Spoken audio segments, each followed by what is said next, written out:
Solidify! Strike a pose!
Take it!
Take it! Go on. You have my approval.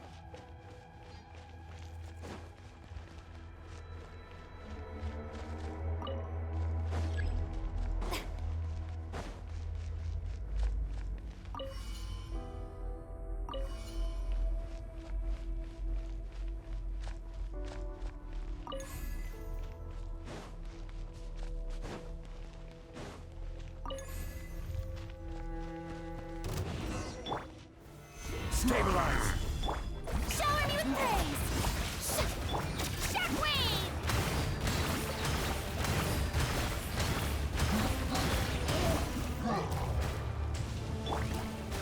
Gather!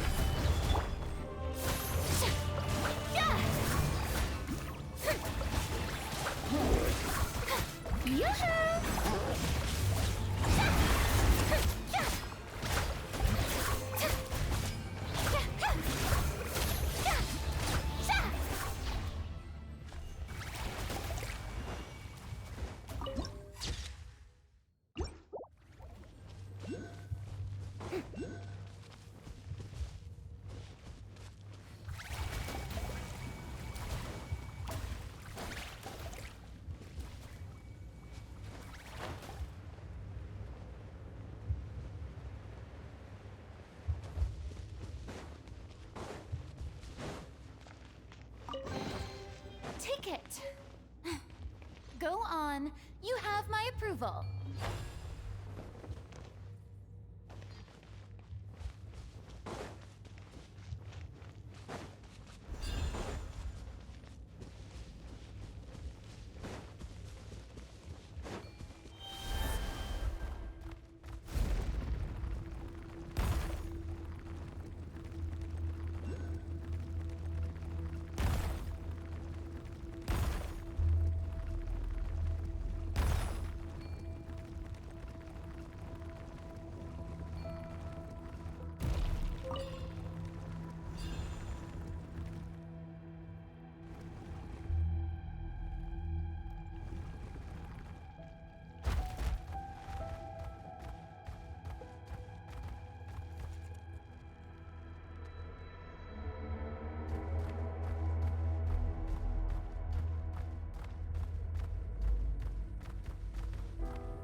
Being too popular can be strike a pose.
Solidify!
Hey there, Chasca. Did Elder Alpa send you?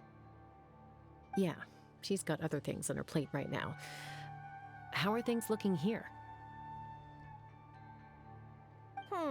Well, the inspection revealed numerous blockages all over the trial arena. It looks like they're the result of ley line disorders caused by repeat abyss invasions. Theoretically, we just need to clear those obstacles, and the arena will fill up with gaseous phlogiston again. But that's proving difficult to achieve in practice, for all sorts of reasons.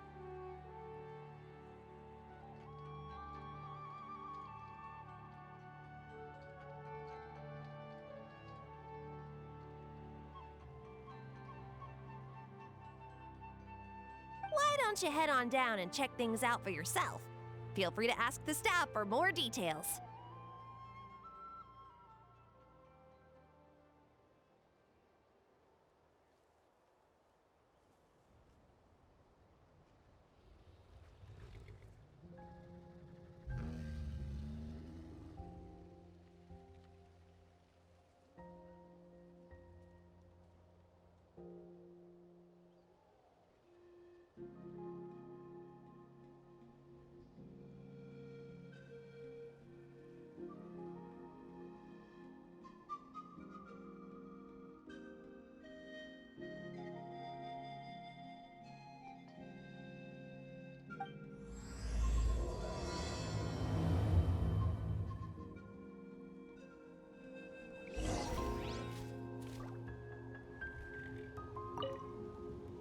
Why don't you head on down and check things out for yourself? Feel free to ask the staff for more details.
Take me up!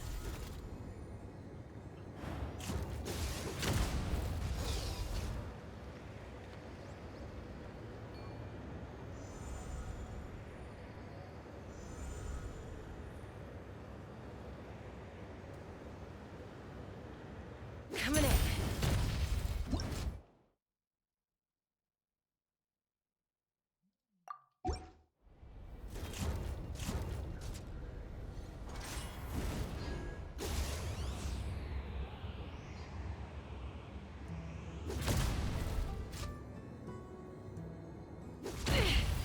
This is about to get messy.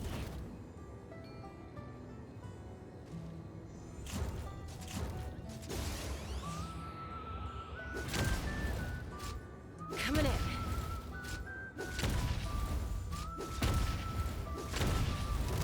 Hey! Monsters!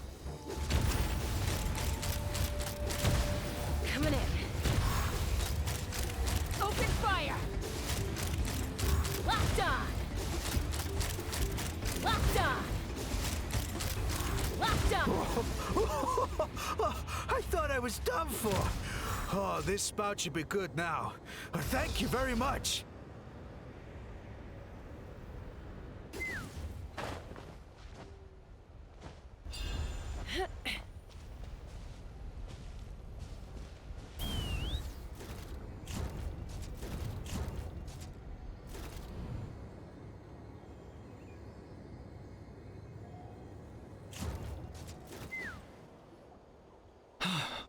Oh, are you here to help? Thank goodness. There's no way I could do all this by myself. So the blockage here has to be cleared using a special bomb, but carrying explosives up that steep slope would be a recipe for disaster. If I dropped it or slipped and fell, I'd be blown to bits in an instant. So, my plan was to transport the bomb to the other side, then send it over in a hot air balloon. All I need now is for someone else to strike the balloon at the right moment, dropping the payload right on top of the spout, and problem solved. What do you think? Simple enough, right? Huh? Oh, that one. No, I've got no idea who that belongs to. Or how they got it up so high. I just wish I could fly up there and check out what kind of tech they're using. Ah, well. Getting the trial arena back in order is more important. I'll head over and set up now. Let me know when you're ready.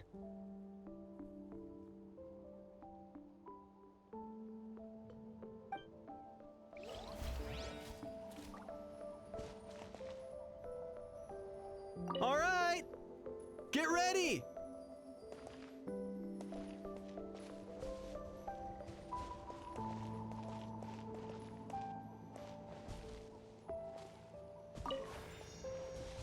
Let's fly. Open fire. The gaseous phlogiston is being replenished. Looks like all the spouts have been unblocked. Let's head back up.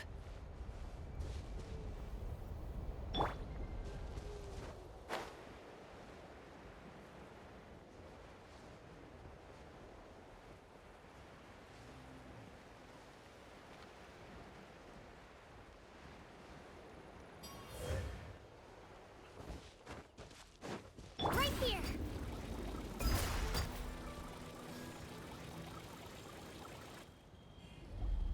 Wow, you took care of everything in no time at all. Incredible work! Now we just have to wait until the gaseous phlogiston is fully replenished. Then we can kick off the retrials. Actually, Inkanak, I'd like to do a test flight first, just to make sure we're not missing anything. Could you arrange that for me? Huh? But you only just finished getting the arena ready. There could still be other hazards we're unaware of.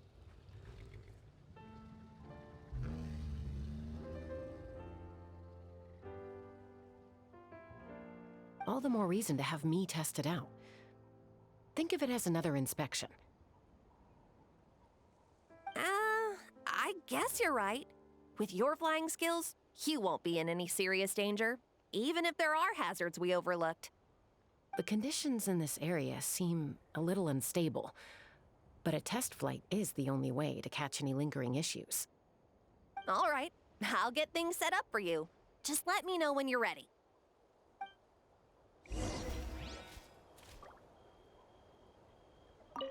Are you ready? This should be a piece of cake for Chasca, but still, try to be careful. All right, then spread your wings and fly.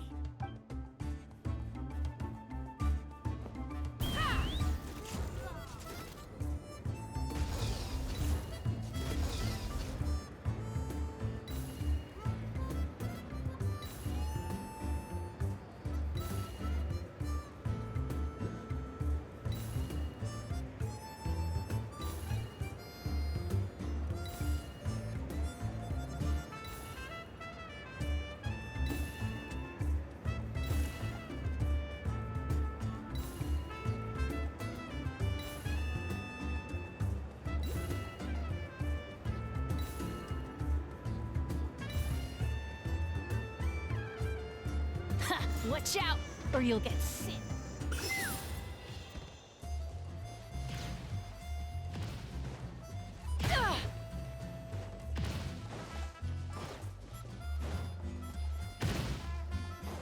Let's fly.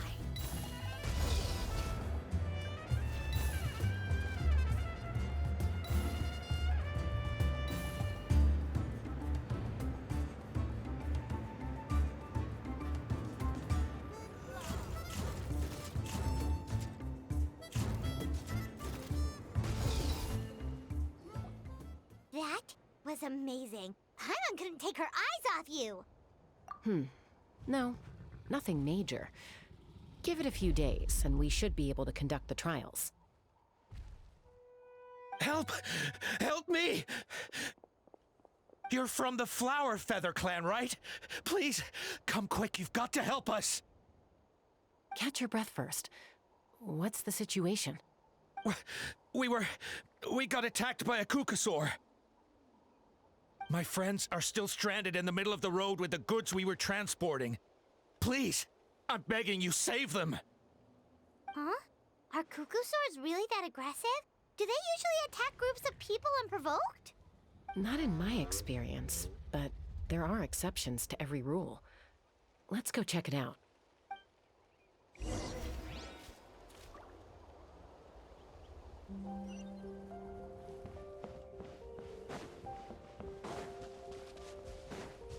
Ouch! I've never seen such an aggressive Kukusaur.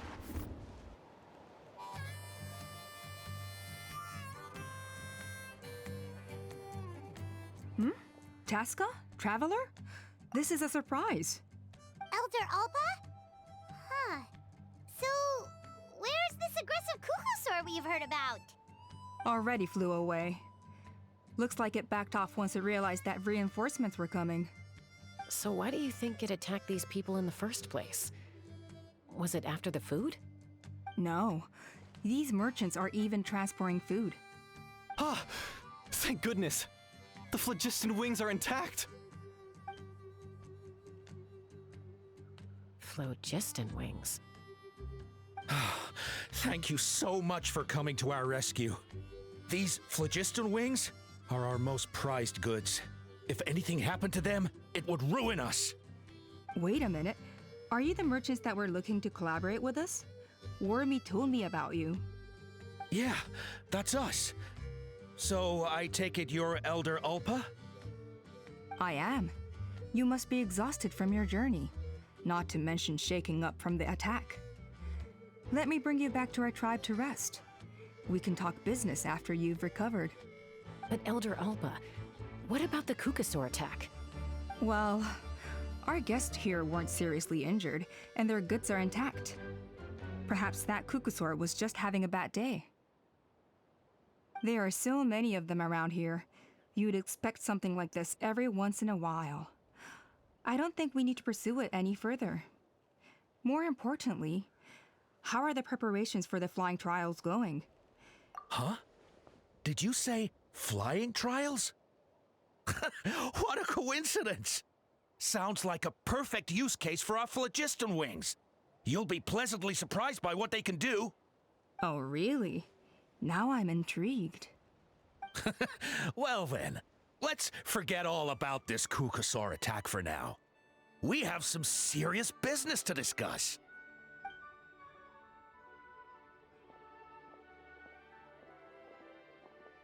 Huh? So that's it? That all went smoother than expected. Well, guess we'd better get going. Huh? Chasca?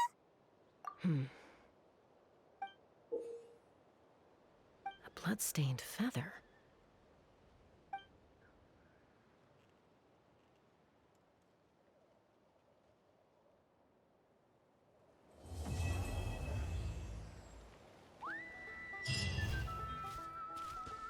The Flower Feather Clan should be about ready to hold the new flying trials by now. Let's go check it out! Need a surfboard?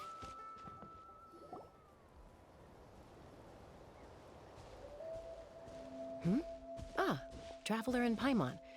You came. Yep, and it looks like we made it just in time! Although, can't say the same for the Kukusaurs. Bit of a low turnout, huh? Yeah, you'll see why soon enough. All right, get ready. 3, 2, 1, fly! Whoa! We're really flying! I feel light as a feather. I'm flying without a Kukasaur. These phlogiston wings are awesome! What's going on?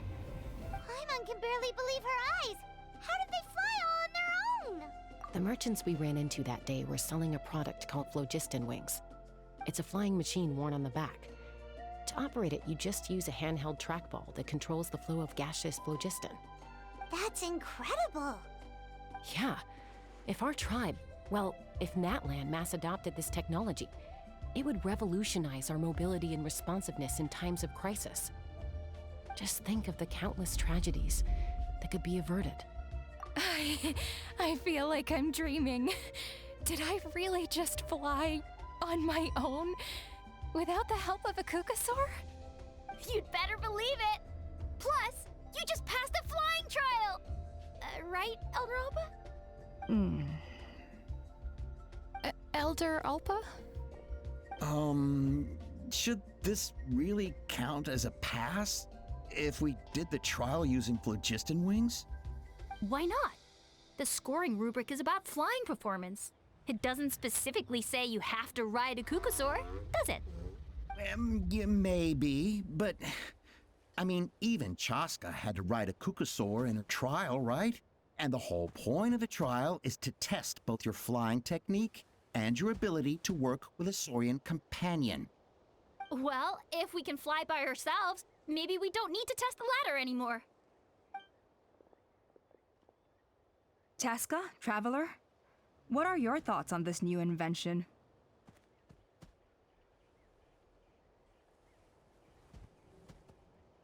Right? That's what I think too. I agree that they have strategic value, but I don't think it makes any sense to evaluate candidates by the current testing standards if they're using phlogiston wings. Why? Shunan finally mustered the courage to go through with this, and now you're saying it doesn't count? We don't have any experience using these wings in battle, nor is it immediately obvious how to incorporate them into the existing systems in our tribe. Taking a longer-term perspective, I think we need to start by getting thoroughly acquainted with how these things work. Then we can develop a new trial format with new assessment criteria, tailored to candidates using the phlogiston wings. You all raise valid points. But Chasca, while your proposal sounds perfectly reasonable, it would probably take years to put it into practice. We lost so many people in that war. These phlogiston wings could be exactly what we need to strengthen our forces and boost morale in this trying time. And as for real-world battle experience, there will be plenty of opportunities to gain that. I have high hopes for you, Junon. Huh? Hey, stop staring into space! Say thank you! Oh, thank you. Thank you, Elder Alpa. You have nothing to thank me for. Remember, the way you got your wings back was by relying on yourself. Oh, Elder Alpa! Bad news! Kukasaurs are attacking the merchants again! Again? Okay, everyone, stay put while I... Huh? Chasca?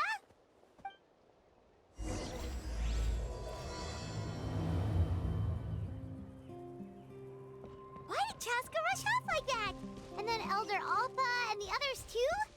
Anyway, let's go see what this is all about.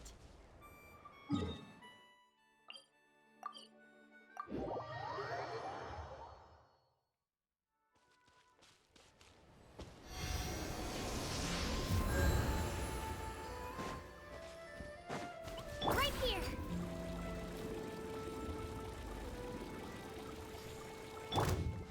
Off we go!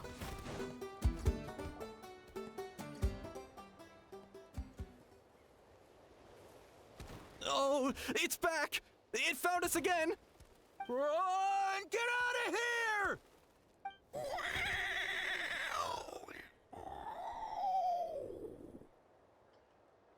Curses! She's really riled up this time. Hey! Stop running! We'll never outrun a creature with wings! Get back here and let's fight!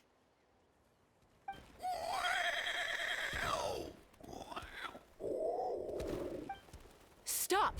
All of you! Chasca! Oh, wonderful! Quick, get rid of that thing!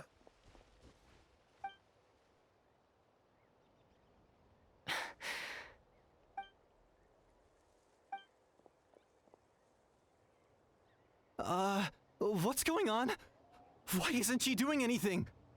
So it really is you, sister. Wait, sister? That Kukusaur is Chasca's sister?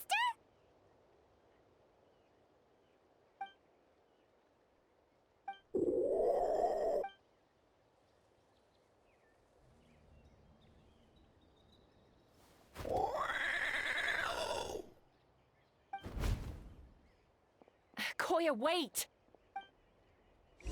Is Chasca gonna be okay? Should we go check on her?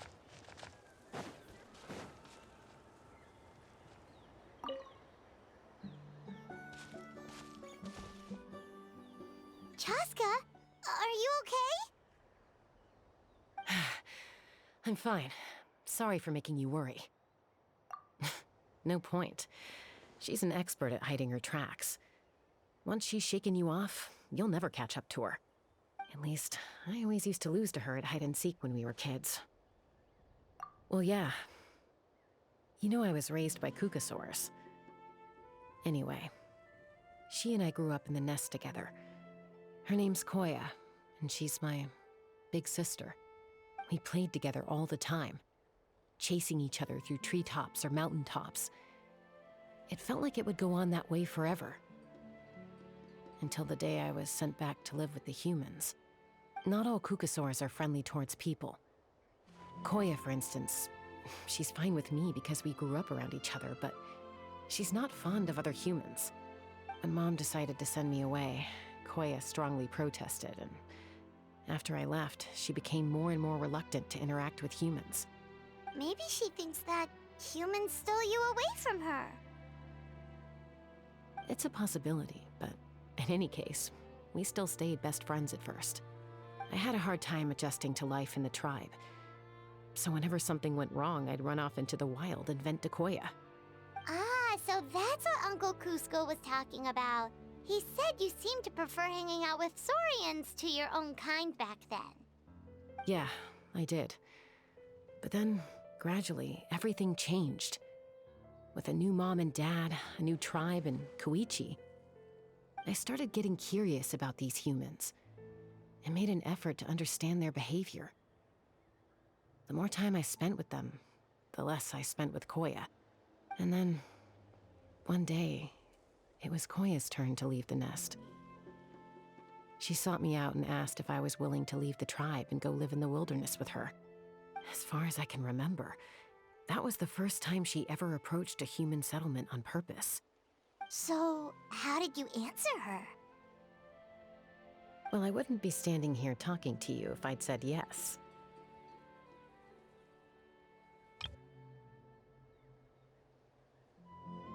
No, I was torn. On the one hand, I'd already made up my mind to embrace my new family and accept my human identity. But I also knew that Koya wasn't a fan of humans, and I didn't want to disappoint her. She took my hesitation as an answer. She saw it as a personal betrayal, threw a huge fit, and then flew off. We hadn't seen each other since, well, until today. Not for a lack of trying, though. I tried asking Mom where Koya's new nest was so I could talk things out with her. But Koya had already asked Mom not to tell me where she'd moved to. It must be hard for Mom, being stuck between her two daughters. So I didn't press the issue. And I didn't go looking for her. If things carry on like this, I need to make sure I find her before anyone else, even if she doesn't want to see me. For now, let's bring the wounded back to the tribe, and see what Mutota and Elder Alba have in mind.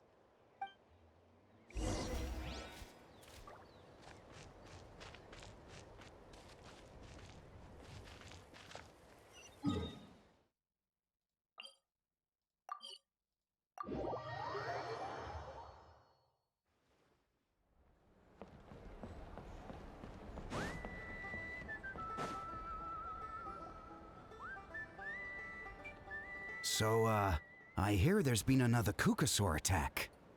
Ha! I knew it! They're wild animals, and they can't be trusted. Hey, show a little respect. The Kukusaurs are our partners. Maybe in the flying squad, but they don't give a hoot about the rest of us. Well, now that we have the phlogiston wings, do we even need the Kukasaurs anymore? Are you kidding? How are we supposed to protect our tribe without them? I didn't mean it like that. Huh? Protect our tribe? Or are you just scared that your precious flying squad will lose its prestigious position? You take that back! Things are changing so quickly. Chasca, there's a conflict emerging there. Aren't you going to nip it in the bud? The whole tribe's talking about this now. Breaking up a single fight won't solve anything. The real source of conflict here is the phlogiston wings, and what happened with Koya. On any other day, people would just brush this attack aside. After all, clashes between wild Kukasaurs and humans are no more common than those between people. But now that the phlogiston wings have entered the equation, it's sparked a debate over whether our tribe needs the Kukasaurs at all. I worry that we risk repeating the mistakes of the Cinder City. Back then, Lord Ochkon's hatred of the Saurians nearly destroyed the peace forged by the Pyro Archon. Chasca, to prevent things from deteriorating further, I'd like to task you with restoring peace to the tribe. I will. Traveler, you've already done so much for Natlan, and the Flower Feather clan has no right to ask more of you.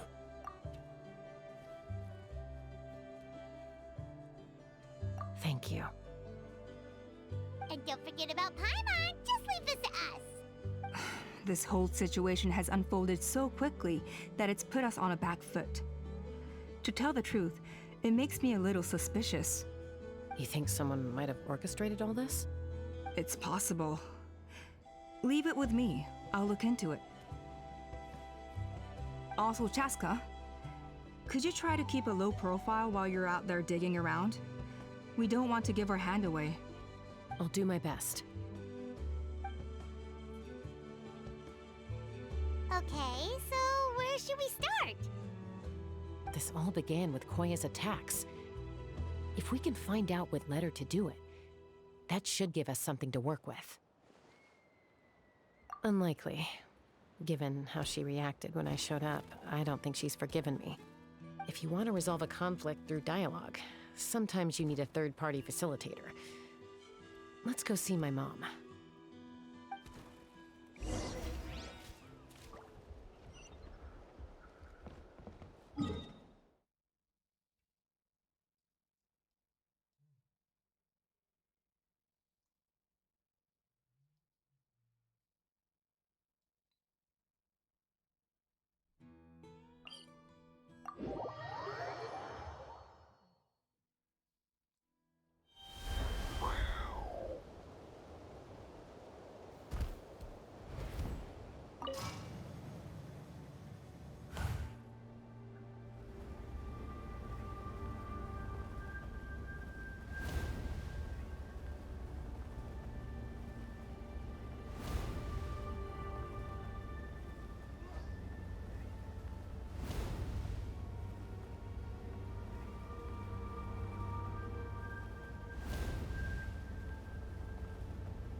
Wow, so this is where you used to live as a child? Mm-hmm. When I was little, we used to do this thing where I'd jump from the top of this tree, and Koya would fly over from the platform and catch me in midair. Or sometimes we'd both fly from the treetop together, and then after some aerial maneuvering, she'd throw me up onto that platform. After we got a bit older, We went to the nearby shores looking for even greater heights. Stop! You're gonna give Paimon a heart attack! Oh, really? I just thought it made a fun story. Then I'll share more with you when there's time. Anyway, back to the matter at hand.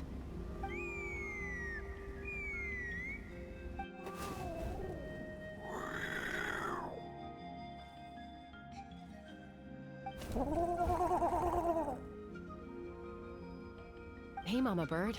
I'm back. My last visit was only a week ago, wasn't it? See? I visit you more than I visit Papa Cusco. I brought a couple of friends with me. These are the Traveler and Paimon. Traveler, Paimon, this is my mom. Her name is Chimpu. In the human tongue, anyway.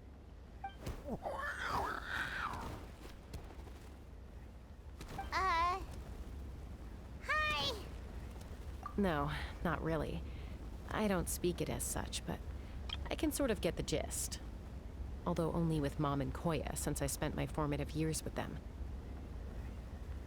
Even then, it's basically a best guess based on their sounds, body language, and expressions. Seems to work about 9 times out of 10, anyway. As for whether Mom understands me, I can't always tell. But somehow we still manage to communicate. Call it the family bond, I guess.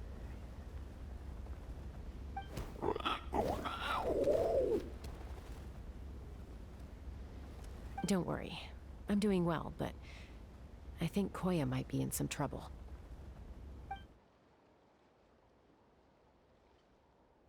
I know she's never been a fan of humans, but she's never deliberately attacked them before either.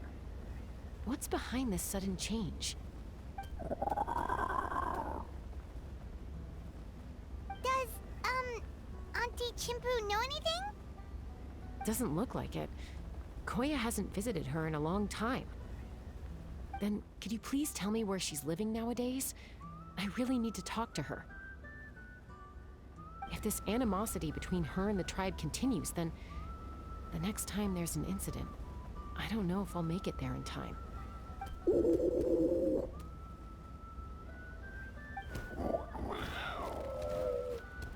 She said she'll take us there. Thank you, Mom.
Solidify!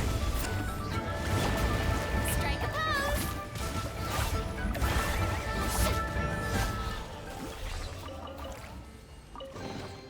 Take it. Go on. You have my approval.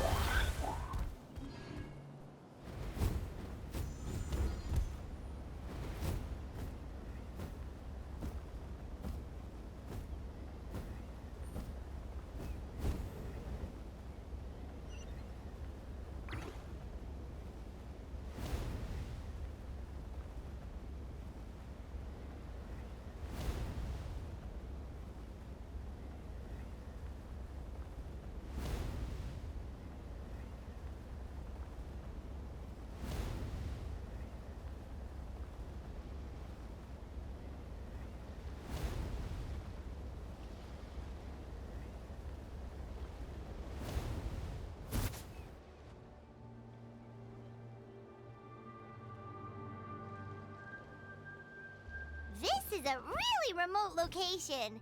Guess she was trying to get as far away from humans as possible. We stay here? Okay. Got it.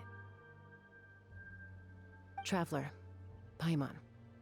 Mom says we should stay out of sight for now. She'll talk to Koya first. Koya is very hostile toward humans right now. So if we show up unannounced, it might just make things worse.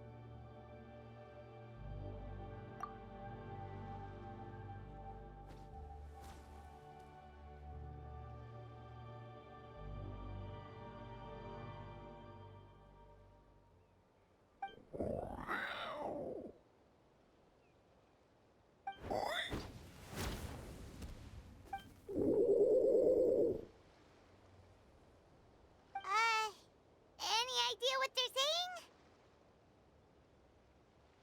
saying? Sounds like things are more complicated than I imagined. There's evidence in this area suggesting that Koya might have been the victim of a human attack.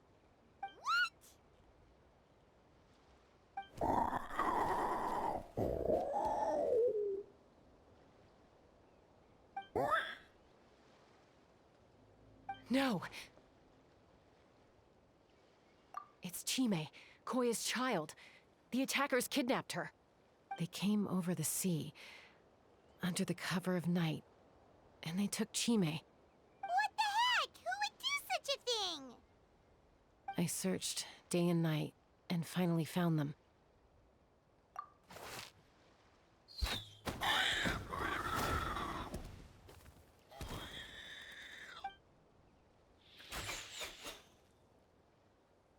Oh, yeah! Topal's contraption is working like a charm! Got her in one! Hey, there's another one! Wait, is that the one that got away last time? Who cares? Just get them all. T'Pol pays us per catch.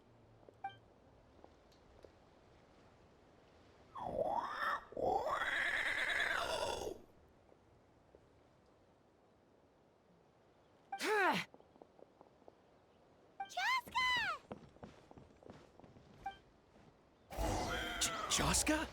How'd you get here? Quick, stop her! Don't you even think about running away!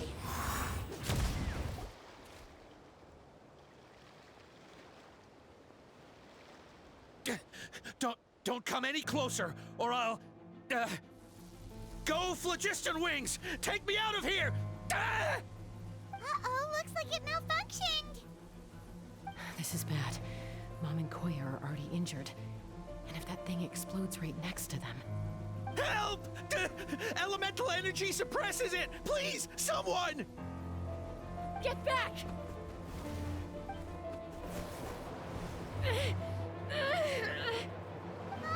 It's still going, and it's getting worse. Guess we need a more permanent solution. All right then.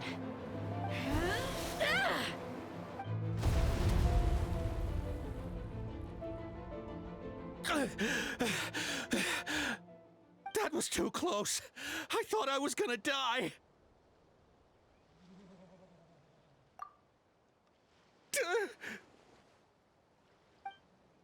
Answer us honestly.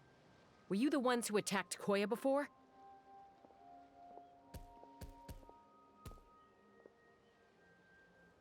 I am... No, it was...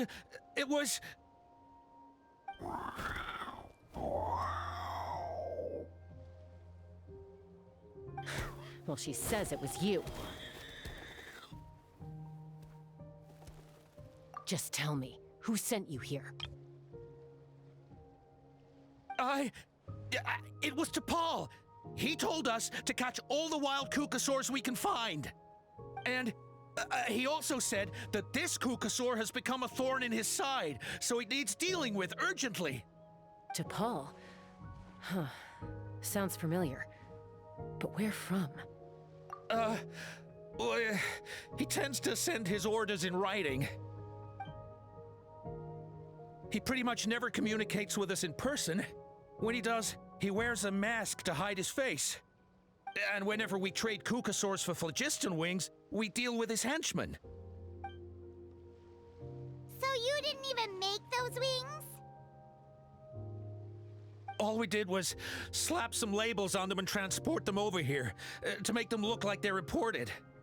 To make it harder to trace their origins. I don't know, honest! Well, that's mighty convenient, huh? What about if I held a gun to your head? Would that change your answer?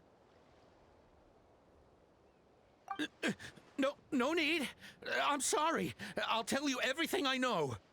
T'Pol doesn't tell us much, but he always stresses that he wants them alive. So that gives us some clues. This is just a best guess, of course, but we suspect that the gaseous phlogiston stored in the trackballs is drawn directly from the Kukasaurs. What?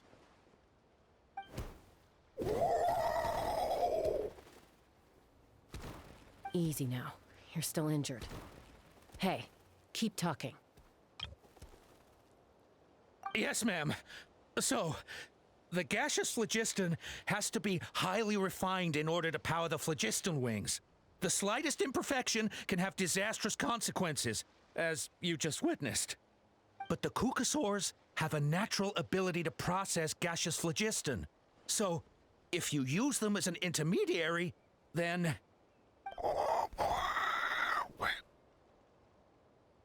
That's enough. So the Kukasaurs you took, where are they now? T'Pol should have them. But no one knows where he's based, apart from him and his henchmen. We've tried looking for it ourselves, even followed them a few times.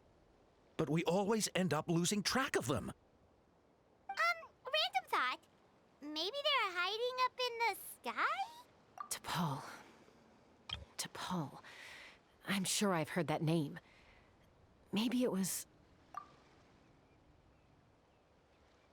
Chasca, Traveler!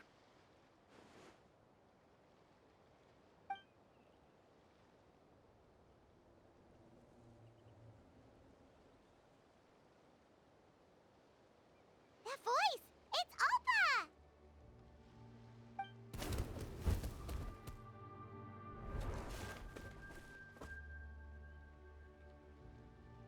Elder Alba? What brings you all the way out here? Well, I was patrolling nearby when I heard the sound of an explosion. What's going on?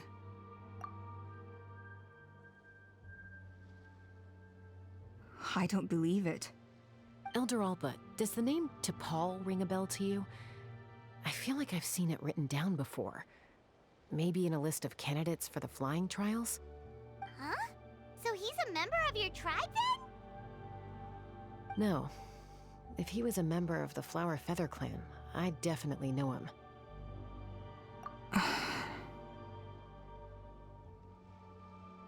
Now that you mention it, I do remember a young man from outside our tribe who came to participate in our flying trials once.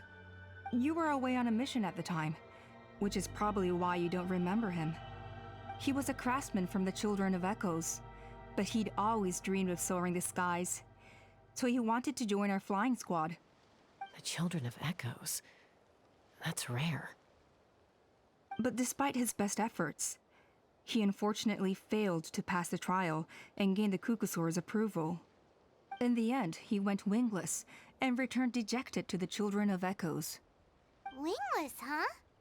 Maybe he invented the phlogiston wings to get revenge on the Kukasaurs.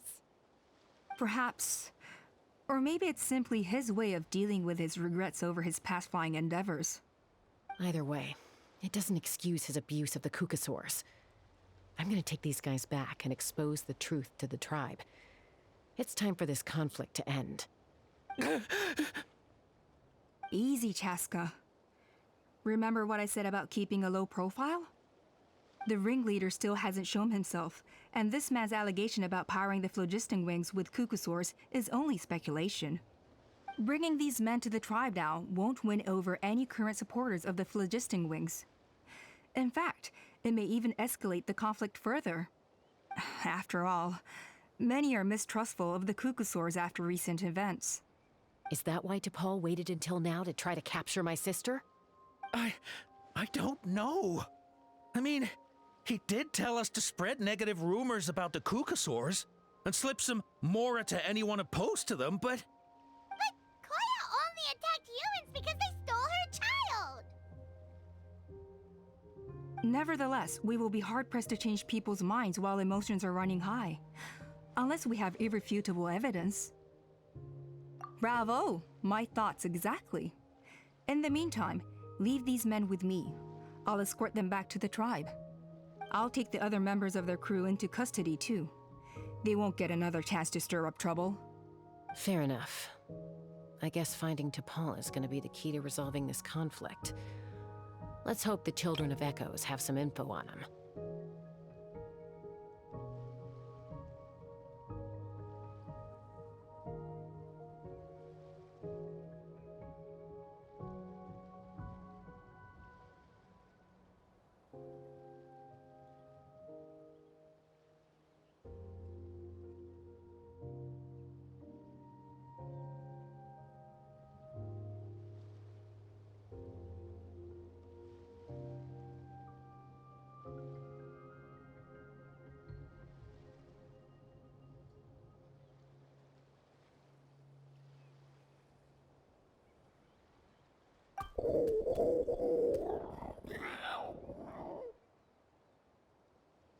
Sorry, whatever it is, it'll have to wait till this is all blown over. I have to fix this situation before it spirals out of control.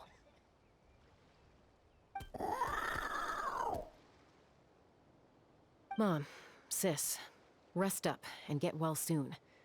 I gotta fly.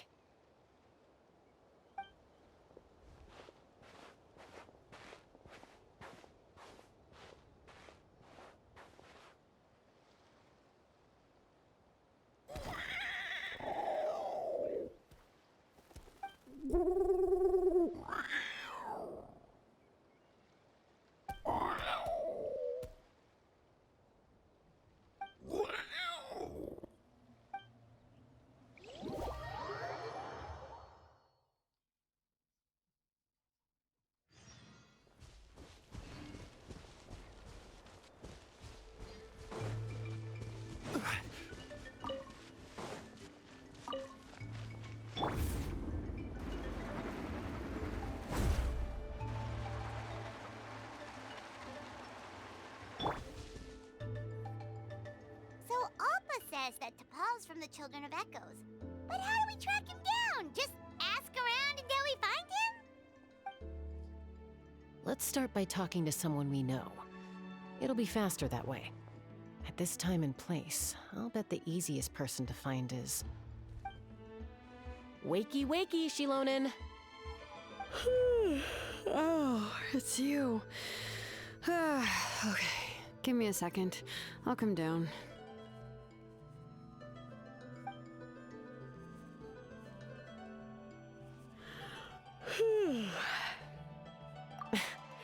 I climb trees to fly further and see farther. I don't usually stop for a nap. Well, we're not all like you. Always full of energy, even after flying around all day. Yeah. So, you've come all this way and interrupted my precious nap time. Might I inquire as to, why? I'm sorry, Shilonen, but it couldn't wait. Does the name T'Pol mean anything to you? He's a craftsman, apparently. Huh.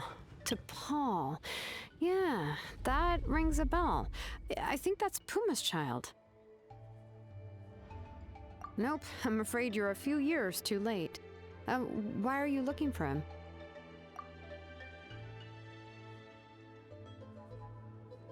Huh, phlogiston wings. Wow, okay. The kid actually pulled it off. Well, looks like, no more rest for me today.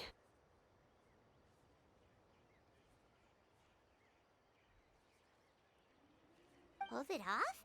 You mean he's tried making something like this before? Yeah, he started trying to build a flying machine right after he got back from the Flower Feather clan. So right after he went wingless, then. Was this flying machine anything like the gun you made me? You mean your gun that's harder to tame than the proudest Kukasaur? No, he wanted to build something that allows anyone to fly freely, even if they're not naturally gifted. But he never got very far back then, though. Blew up his workshop a few times and barely made it out alive. I never really kept up with him after that. His parents traveled a lot in their youth and only returned to the tribe after he was born. But they settled in a remote area and don't interact with other people much. Which means most people in the tribe don't know them very well. Your best bet is to chat to his direct family. I'll go get Puma. Wait for me in front of the workshop. I won't be long.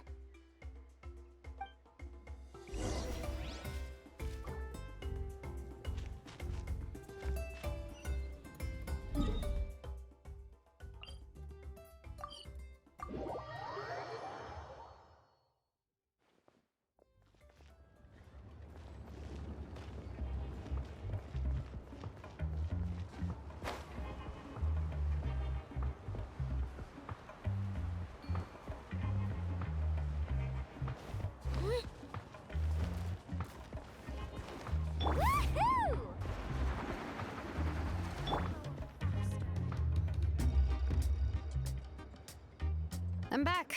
Allow me to introduce T'Pol's mother, Puma. Hello, we're... Oh, save the pleasantries. I don't want to spend any longer talking about that boy than I have to. Huh? I disowned him long ago. He is no child of mine. All he cared about was his pipe dream of reaching the sky. Oh, we tried to talk sense into him, but he was obsessed. And then when he left us, he spouted some nonsense about building a workshop in the sky to avoid the constant criticism of us ground dwellers. He left his notebook behind. Whatever questions you have, you can look for them in there. He's no son of mine.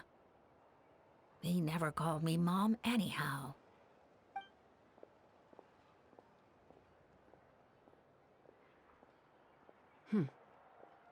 Wow, they've really fallen out. Sure wasn't expecting that. Her husband, T'Pol's father, he passed away recently, and T'Pol didn't even bother to show his face at the funeral. If you ask me, that was probably the final straw for Puma. I'll go keep her company. If there's anything else you need, just come and find me. Thank you.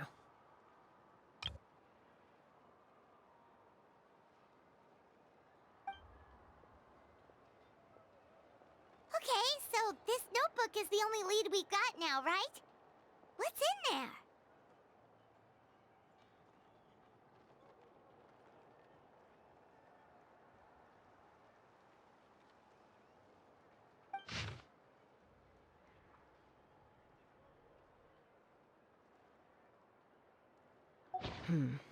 Some early designs for the phlogiston wings, and some theorizing about an airborne workshop. Natlan, the Cinder City. Looks like that's where he got his technological inspiration from. So, was he serious about the workshop in the sky? But that's such a big project for one person. Do we think he actually pulled it off? Oh, yes. The one from the trial arena that was super high up!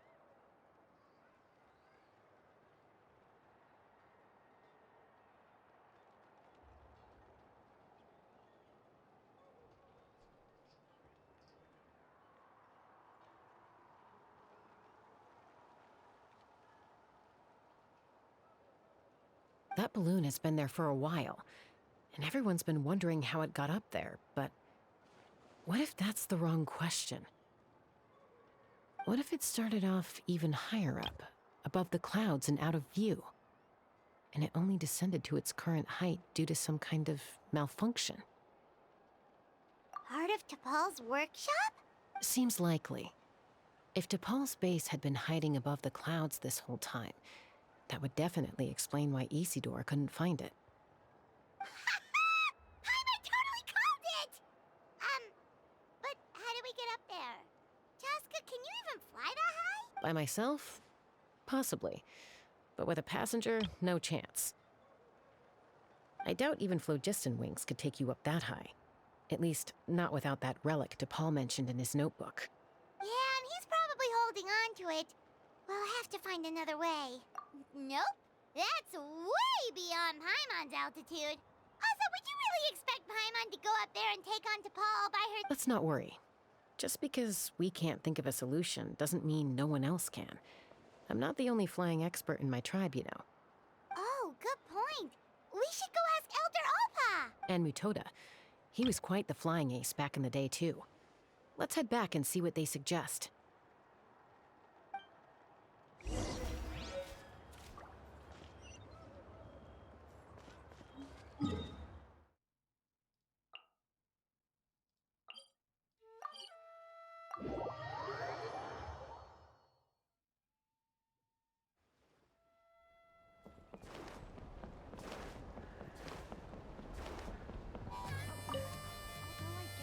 Chasca, you're finally back. Things are getting really tense in the tribe. Have you made any headway with your investigation? Some people even think we arrested the merchants just to support the flying squad and crack down on the phlogiston wings. We found some promising leads, but there's a major obstacle standing between us and the irrefutable evidence we need.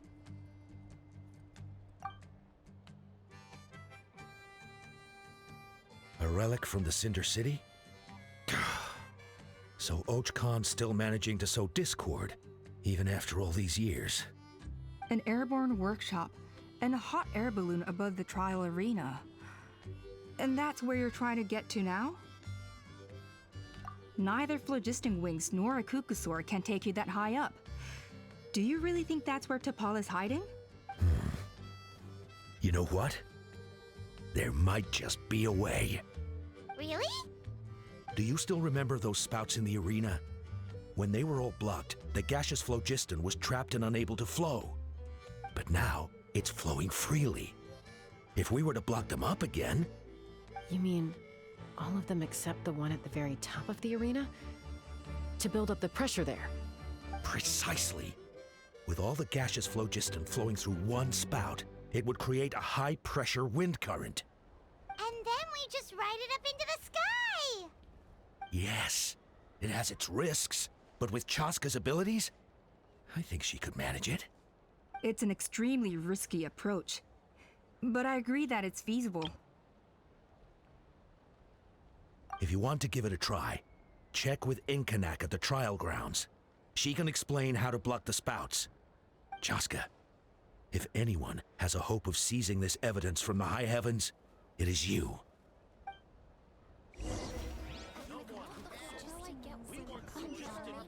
Isn't bad-mouthing the Kukusaurs going a step too far?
Goodness me, that is a very bold idea. Maybe so, but we have to act fast. What's the quickest way for us to block off the spouts?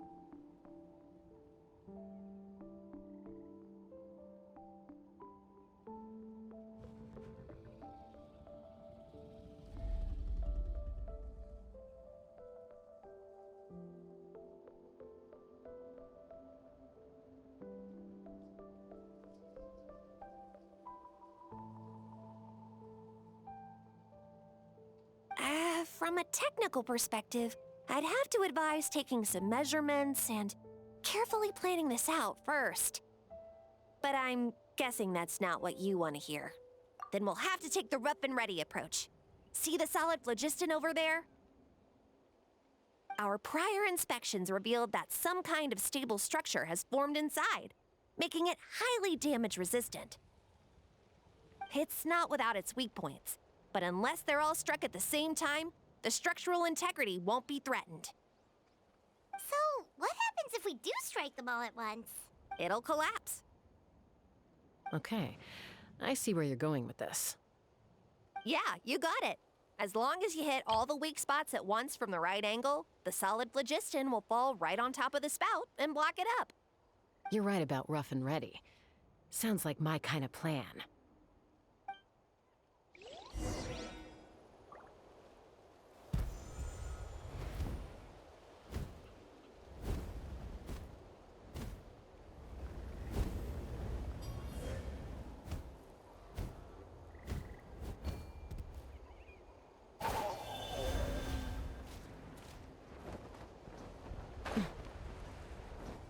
Take me up! Locked on!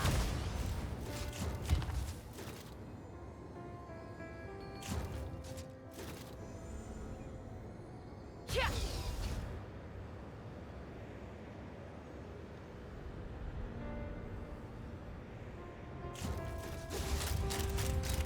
Locked on!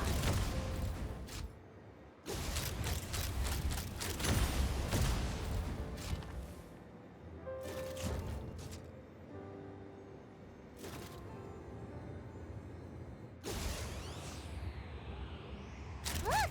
There's a chunk of solid phlogiston right over that spout!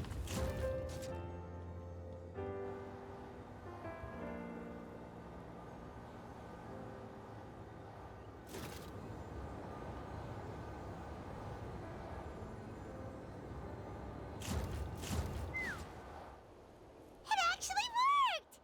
But wait, how are Paimon and the Travelers supposed to get up there?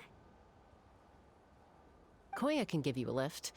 She's actually been following us this whole time. Wow, Paimon didn't notice at all. Well, probably because she didn't want to get too close to humans. Or maybe just me. But right now, we need her power. Whoa, you didn't even have to summon her.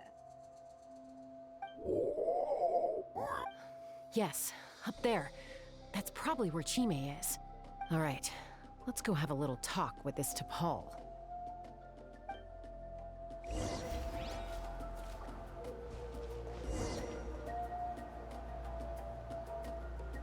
Let's fly!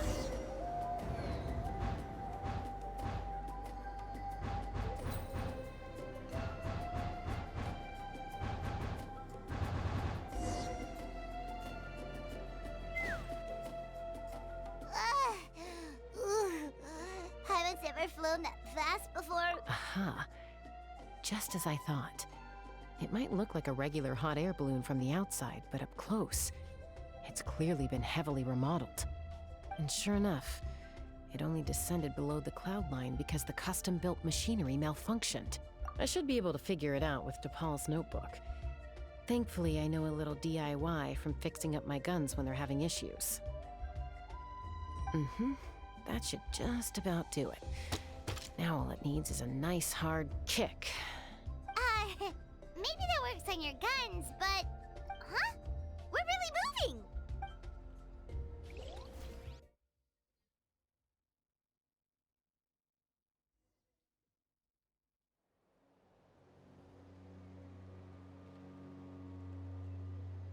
Here it is! The workshop in the sky! Oh, you gotta see it to believe it.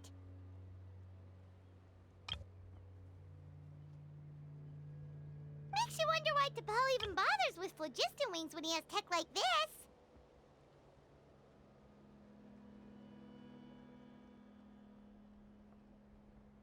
Well, according to the notebook, the platform beneath us runs on components from the Cinder City. Those can't be mass-produced. Also, I have some doubts about its mobility after seeing how it moved just now. For someone like T'Pol who dreams of flying freely, this definitely doesn't cut it. But if he's got that relic, he should be able to make a set of prototype wings for himself, right?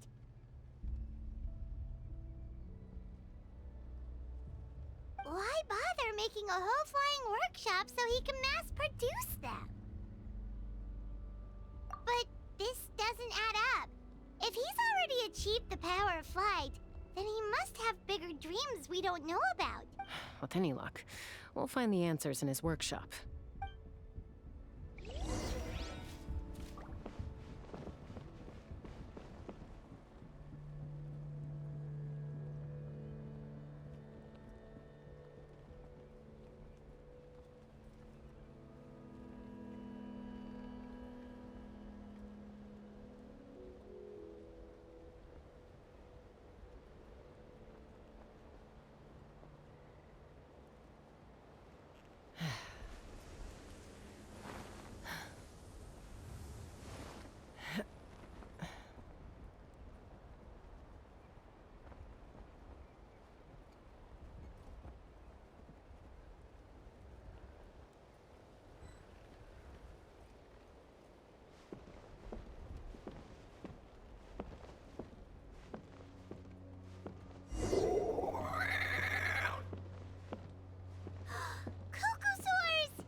Like the merchants were right.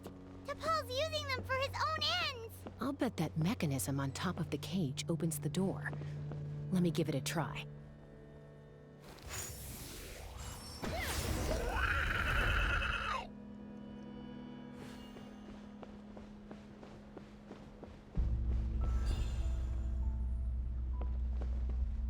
Take me up!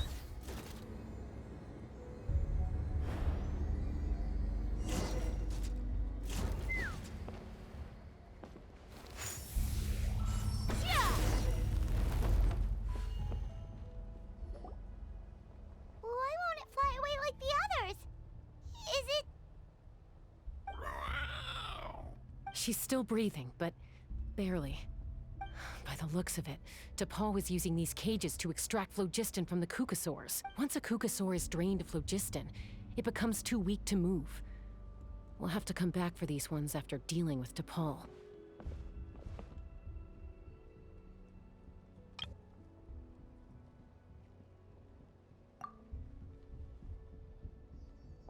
Let me see. Looks like a record of his phlogiston research. Log number 330. With the support of... I was finally able to launch the airborne workshop.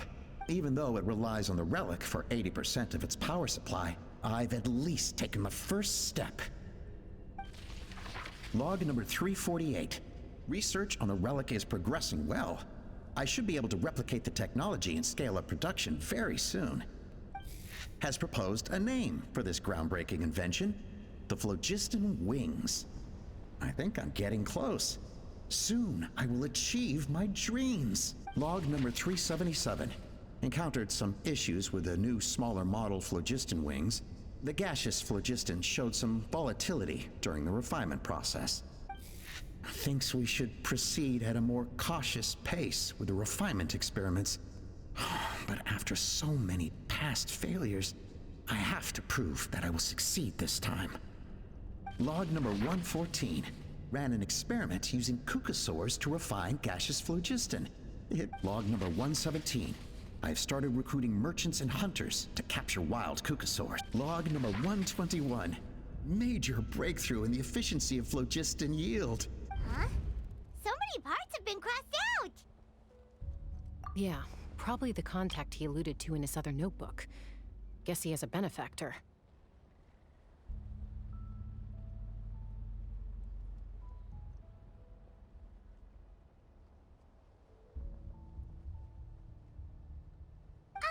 Did anyone else notice how the numbering system in this notebook suddenly changed halfway through?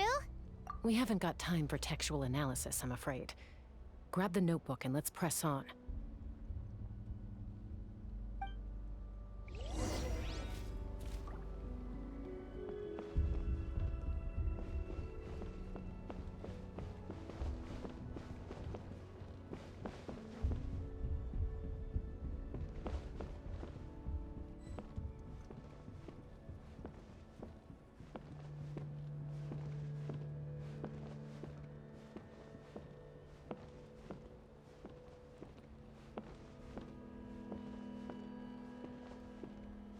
Huh. Never seen one of these before. Looks like this was built with the Cinder City components, too. You're not thinking of giving it a nice hard kick, are you?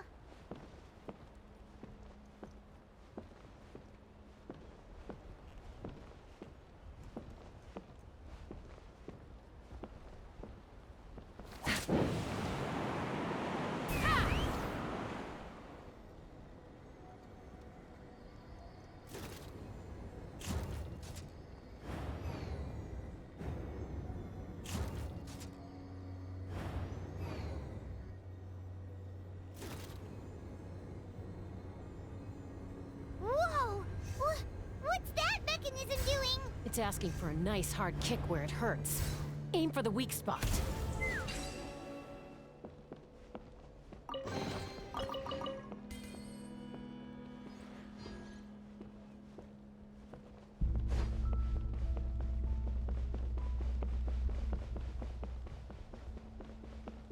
What are they doing here? It's T'Pol's henchman. He must have brought them here using the relic in his prototype wings. Watch out!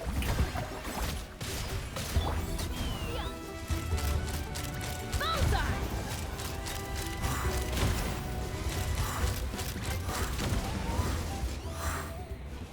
Bullseye!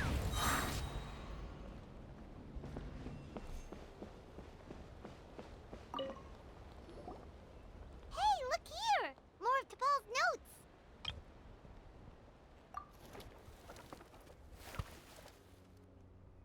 Log number 403. Introduced me to some new comrades who fully support my ideas. I told them that some Saurians are blessed with wings, and some people with natural gifts, while the less fortunate among us can only look on longingly as they seize the skies. But I also told them that progress can erase individual differences.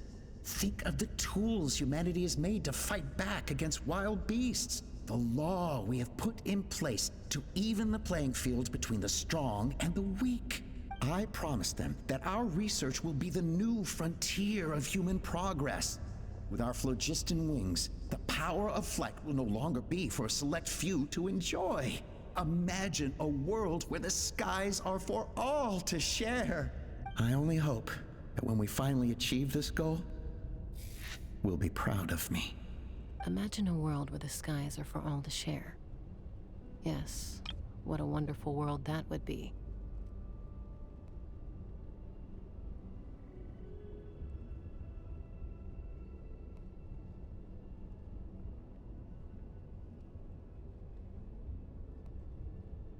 If only it were possible, we could respond faster, and so many tragedies could be prevented. But T'Pol, what about the Saurians you're draining dry of phlogiston? You're not sharing the sky, you're stealing it! Bad move. I won't let you get away with it.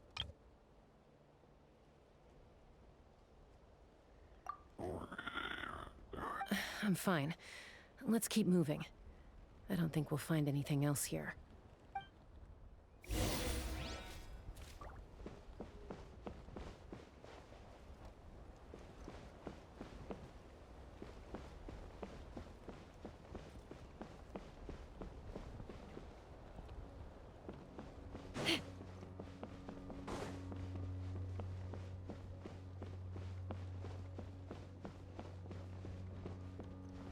Let's fly.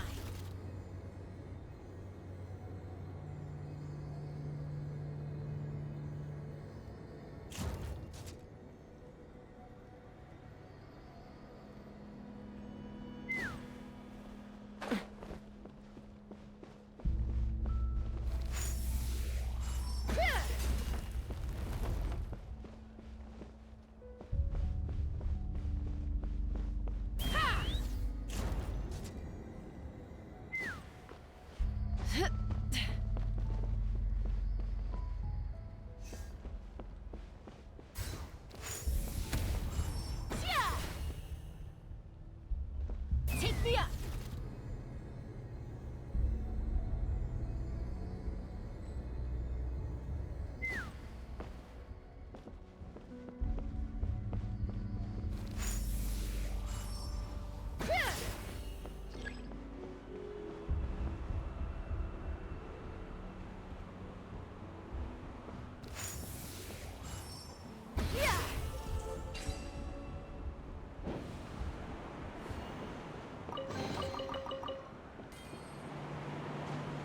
Let's fly.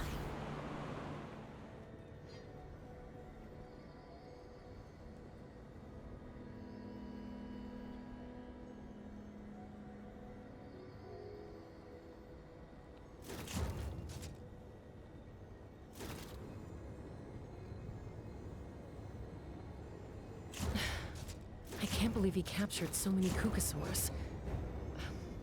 But right now, we have to focus on solving this problem at the source.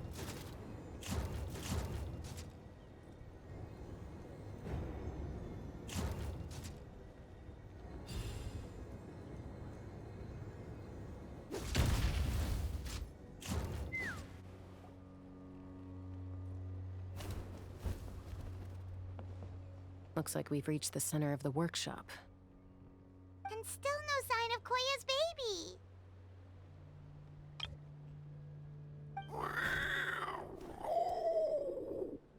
Let's search this area for now. If we still can't find Chime, we'll double back.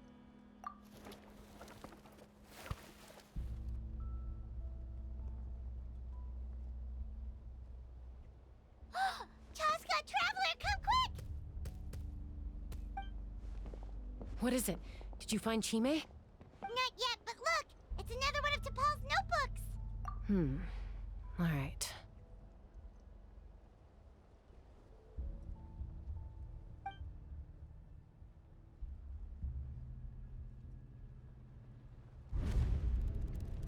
Log number 428. We decided to restart the experiments on phlogiston refinement, but without telling. This is the final obstacle to the success of the Phlogiston Wings project. We cannot fall at the last hurdle. Log number 436. Earlier today, suggested using Kukasaurs as an intermediary to extract refined phlogiston. It's certainly feasible, but anyway, as long as our secret experiment succeeds, I'm sure won't bring it up again. Log number 443. We will conduct the experiment tomorrow. Birthday is coming up, so hopefully we'll have a birthday surprise for her. Log number 444. Huh? Why is this log empty? I guess whoever wrote down the log number was prevented from recording the results.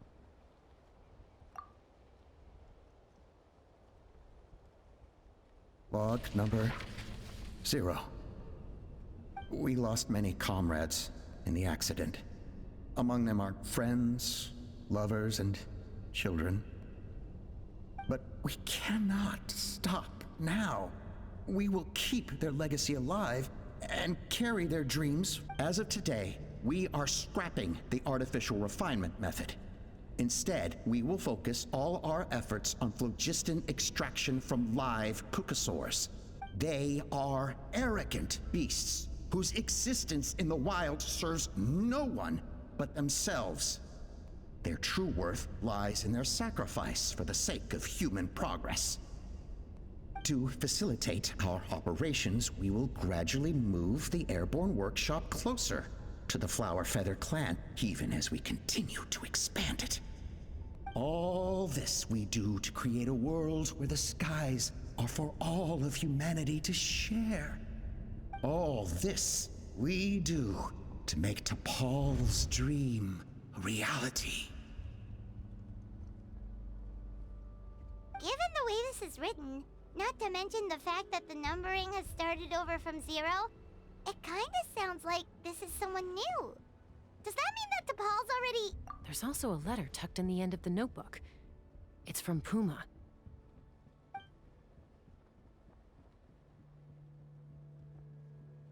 T'Pol, I don't know where you are right now, so I don't know how to reach you.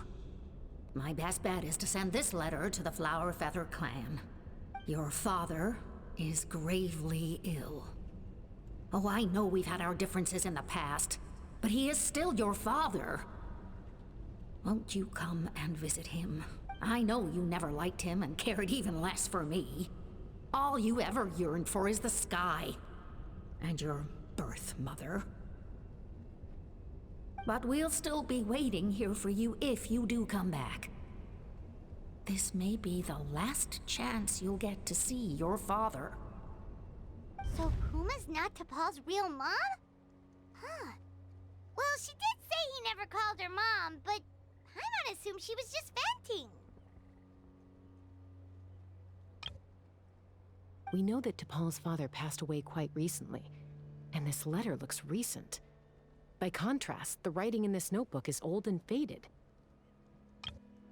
It looks like the real reason T'Pol didn't attend his father's funeral is because he'd long since passed away himself.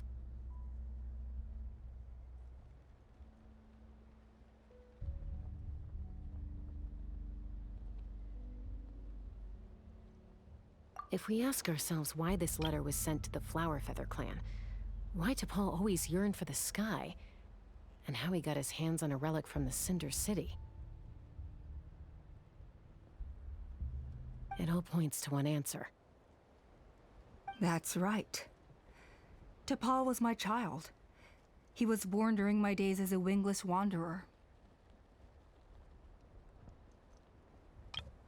His birth gave me new hope. I wanted to become the kind of mother who spent her days as a valiant rider, soaring the skies. Not an aimless, wingless nobody.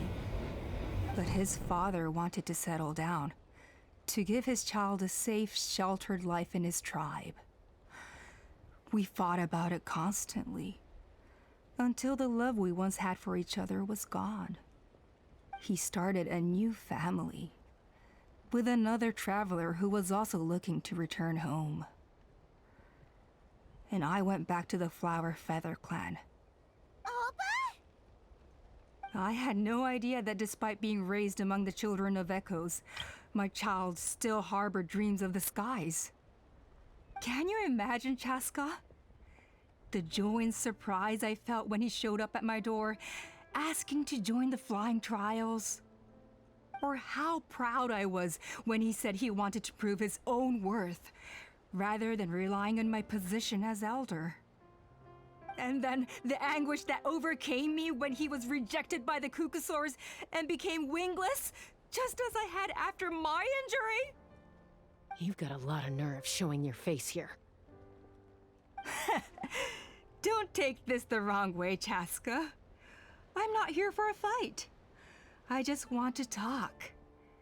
Isn't that your preferred way to resolve things? I trust you've learned of T'Pol's wish on your way here. A world where the skies are for all of humanity to share. If only his dream can be realized, no one will ever have to lose their wings again. Our aerial prowess will be greater than ever before. War will never again come at such a great cost.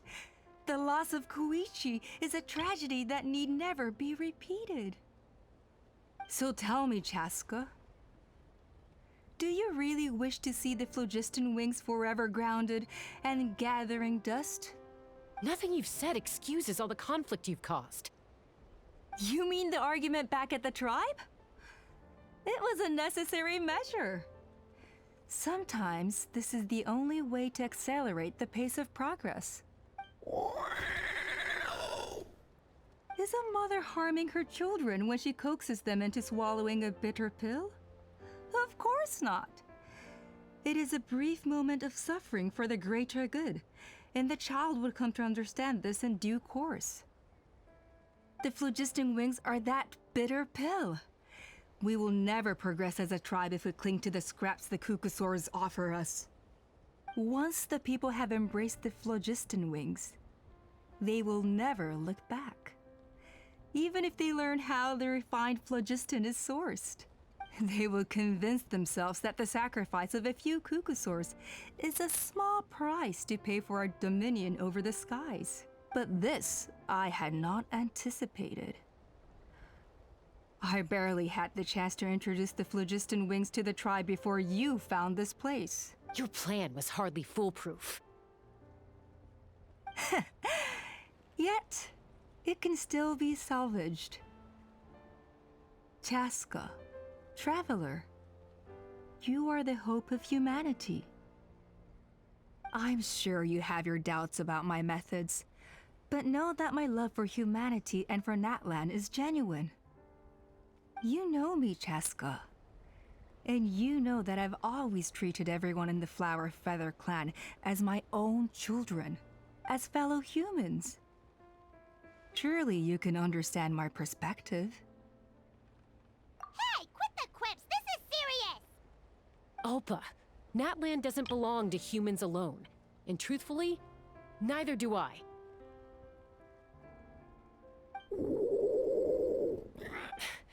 How many times has the Abyss invaded Natlan now? And yet despite how much stronger it is than us, Natlan still stands as a nation of humans and Saurians. Peace imposed by force will crumble in a matter of days, because social bonds are what hold a civilization together. Weren't you the one that taught me that? And yet you would break the bond we share with our Saurian companions to take more power for ourselves? That's as stupid as hacking your own arm off to use it as a club. They are wild beasts, driven purely by instinct.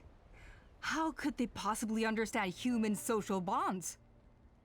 Ugh, how did someone like her ever become a writer?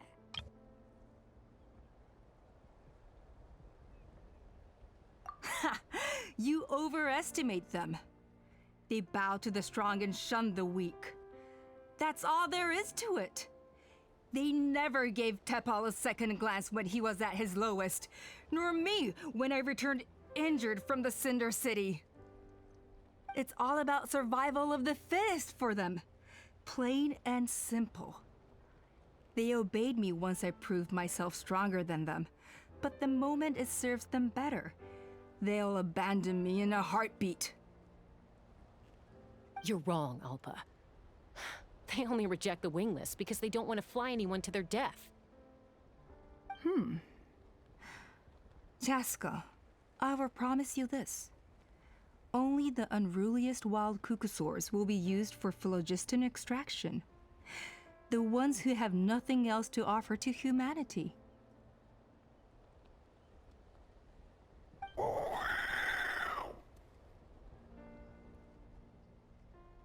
Well, that's too bad.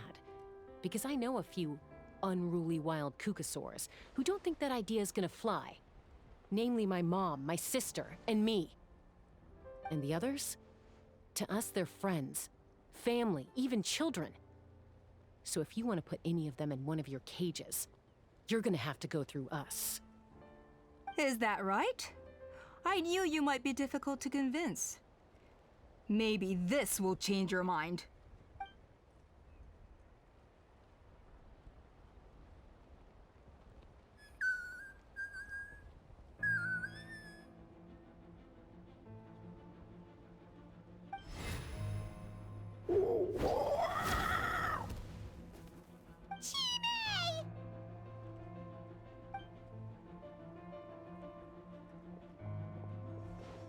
Alpa!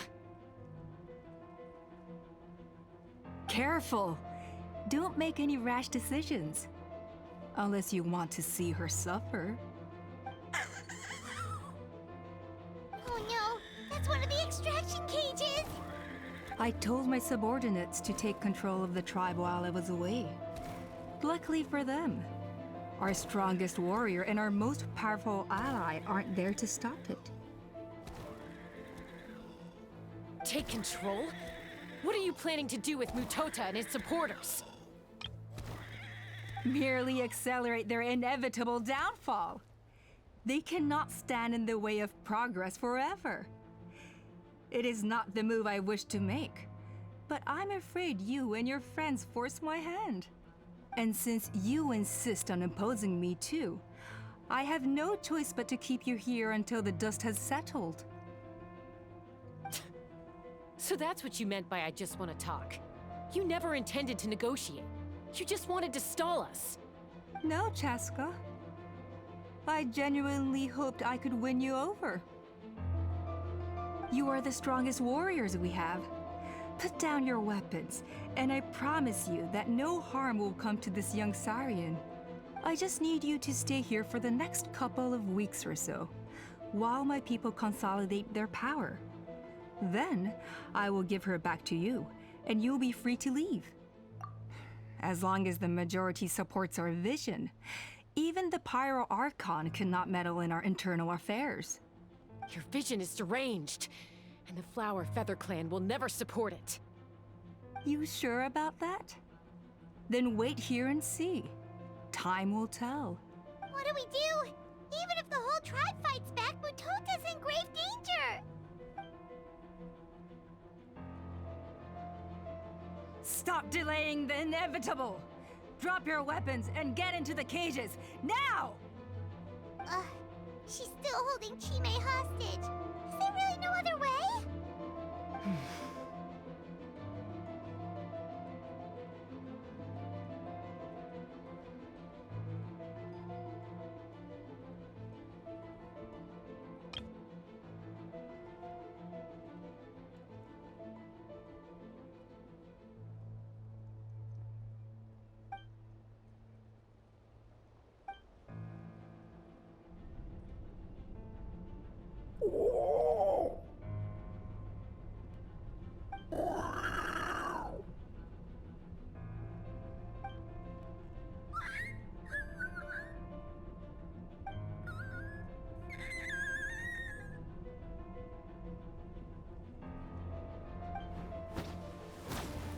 Koya?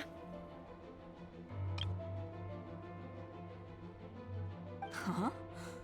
What are you yapping about? Stand down. Drop your weapons, now!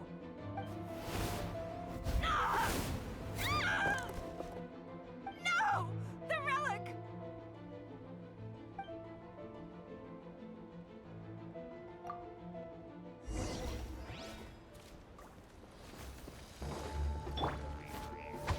Solidify! Strike a pose! Ha! Give up, Alpa.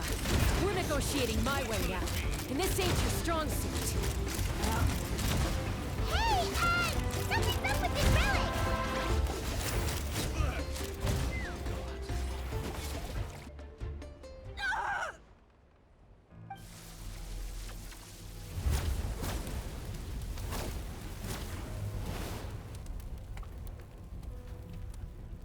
No! What is she doing? She'll bring us all down with her! But why? We stabilized the relic! Maybe it got damaged in the fight. If we don't think of something fast, this whole workshop is gonna fall apart. No. They're directly beneath us. My beloved tribe!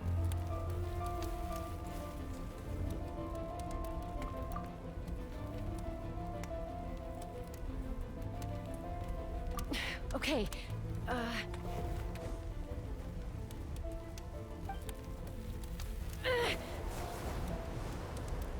It's too powerful. This ain't a toy like last time. I don't think I can just throw it aside.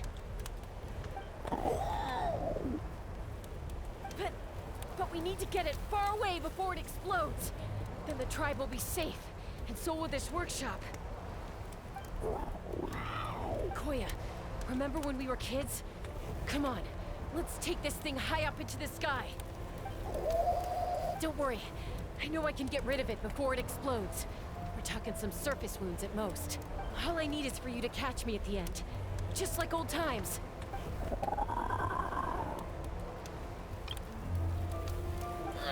I can't hold it back anymore. We have to go. Don't be insane! Alpa, what are you? You're a fool, Chasca! Why would you choose such a risky solution? We cannot entrust the safety of our tribe to this wild Saurian! I'm the fool. You really think you can stand a better chance than me? Sure, it may be asking too much for an ex-wingless to escape the blast radius in time. But I can fly it a safe distance away, even if it's the last thing I do.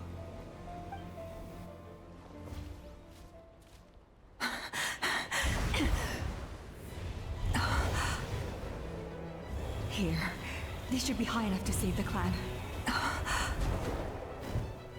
What? You don't get to die a hero today.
Koya, are you hurt? Let me take a look at you. What do you mean, I'm fine? Didn't I tell you to catch me on your back? Why did you try to shield me from the blast? Accident? Yeah, right. Seriously, you're as stubborn as ever. Chasca, Koya! How are things looking here?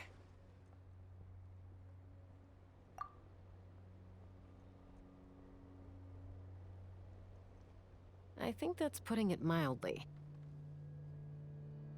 I owe you one. Again.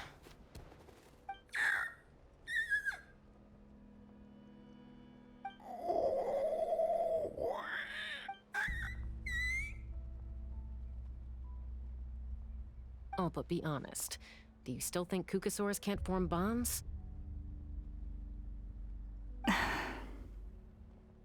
Mom, I'll figure out the refinement problem. I'll find a way. You don't need to worry about it. I just need some more time. That's all I ask. Please just trust me. Just this once.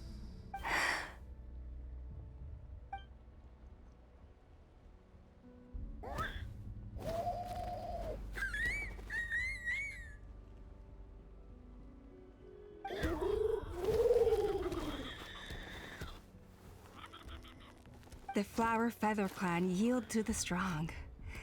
And it's up to the winners to define what strength means. So it looks like it's my turn to yield. Koya! Koya!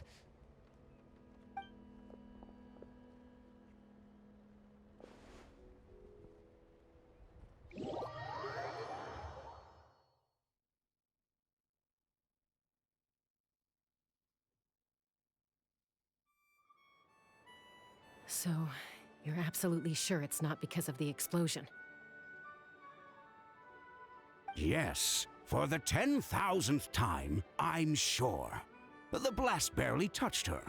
The reason she fainted was old injuries playing up. The moment she finally relaxed, all the built-up stress finally caught up with her. And no wonder. Honestly, she's just like you. Anyway, now you know how we feel when you go off risking life and limb. Your mother and I would both appreciate it if you lived less dangerously. You know she wrote to me from the Masters of the Nightwind, just to scold me for not doing enough to keep an eye on you.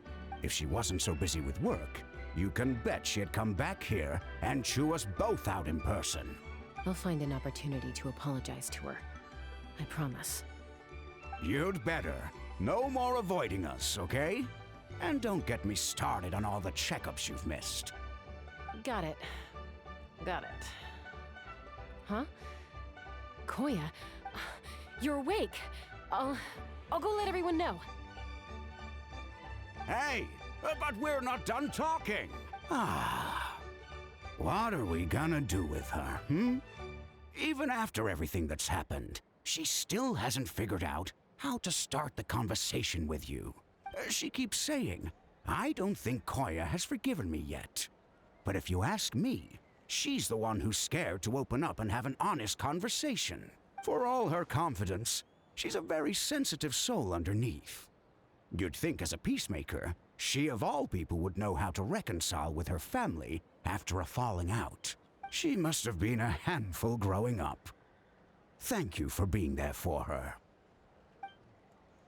And of course, thank you for keeping her safe when you were up there in the sky.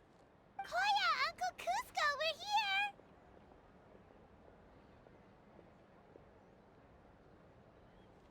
Ha! I was just telling her that she's not to go chasing danger with Chasca ever again. Cusco, I understand how you must feel. But it's all thanks to Koya and Chasca's efforts that the airborne workshop didn't come crashing down on our heads. Oh, Paimon almost forgot to ask. They didn't hurt you while we were gone, did they? Thankfully, when her co-conspirators tried to arrest me, I was out coaching Koya and Junan. The two of them were a huge help.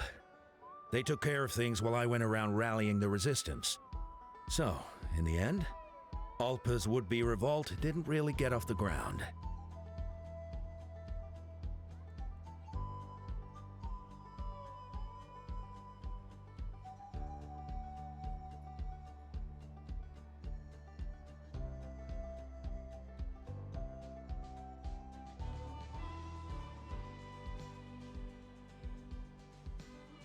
And as it turns out, not all of the wingless want to see our dear Saurian friends replaced with phlogiston-powered gizmos.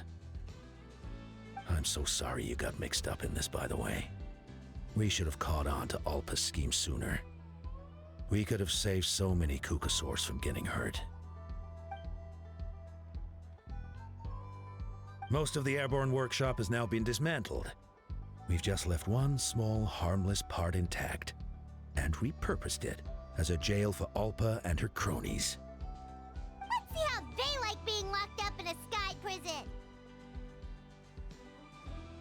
So, it looks like there's just one last conflict left to resolve. Peacemaker, you're up.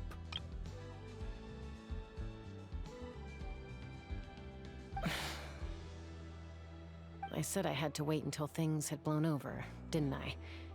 And now they have. But I still have no idea what to say. Koya, I just want to say, I'm sorry for how things went down back then.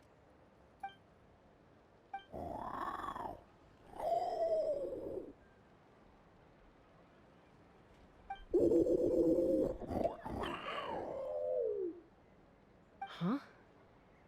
Does this mean you're not mad at me anymore? There's that family likeness coming through again. But that day, when we ran into each other.